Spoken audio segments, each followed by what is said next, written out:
Nous sommes allés voir Vincent. Vincent habite à Lille et est coordinateur des écoles de musique de la ville. Ça veut dire qu'il gère le personnel, les budgets, les projets, tout en donnant lui-même des cours d'orchestration et de piano. Vincent est aussi compositeur et chef d'orchestre pour de jeunes amateurs ou de futurs musiciens professionnels. Mais qu'est-ce qu'être chef d'orchestre? Pour Vincent, être chef d'orchestre, c'est avoir une idée en tête, la partager avec un groupe et mettre en place un travail collectif pour donner à écouter une version originale d'une œuvre. Mais la difficulté, c'est d'abord de renouveler une œuvre déjà écrite. Il faut recréer la partition, interpréter. Alors, comment passer de l'œuvre à l'interprétation? Tout commence par une volonté personnelle de la part du chef d'orchestre de partager un point de vue sur une œuvre. C'est vraiment une posture d'auteur. Le chef d'orchestre commence par relire, puis à noter la partition en fonction de son interprétation.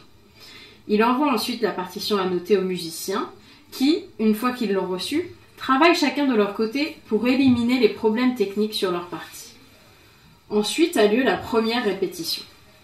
Lors de cette répétition, le chef d'orchestre commence par expliquer sa vision, ce qui lui plaît dans cette œuvre et l'interprétation qu'il cherche. Il s'engage personnellement dans ce travail. Ensuite a lieu la première lecture. Tout le monde joue pour entendre comment sonne l'œuvre collectivement jouée. Cela permet de donner un cadre commun de travail. Après arrive le moment du travail en pupitre. Chaque groupe d'instruments revoit ses parties pour harmoniser son interprétation sans le chef d'orchestre.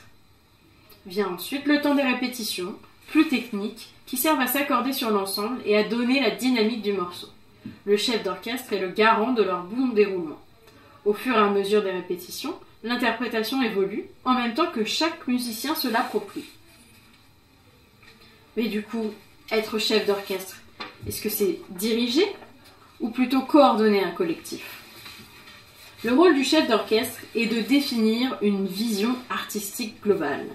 Pour cela, il doit organiser et permettre l'interprétation collective, tout en donnant une place à l'expression de chacun. Il n'y a pas vraiment de hiérarchie dans un orchestre. On a besoin de chaque musicien, car l'œuvre est écrite pour 80 musiciens. Mais si chaque musicien a son mot à dire, cela ne doit jamais se faire pendant les temps collectifs, pour permettre aux répétitions de rester productives. C'est seulement en dehors, dans les interstices, que les musiciens peuvent aller trouver le chef d'orchestre pour lui suggérer des idées, des ressentis, des sensations, dont il est libre finalement de tenir compte ou non. En effet, le chef d'orchestre est surtout le garant de la vision artistique. Il fait ses choix et crée les conditions de travail en fonction. Mais il ne doit pas faire autorité au sens policier du terme. Son regard doit être suffisamment pertinent pour intéresser et stimuler le collectif de musiciens. Pour Vincent, être un bon chef d'orchestre, c'est mettre tout le monde en appétit.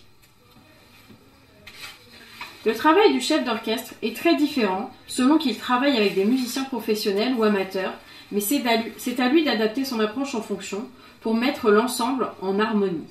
Chez les professionnels, c'est l'interprétation qui prime. On peut leur faire confiance pour jouer des passages techniquement difficiles, c'est leur travail.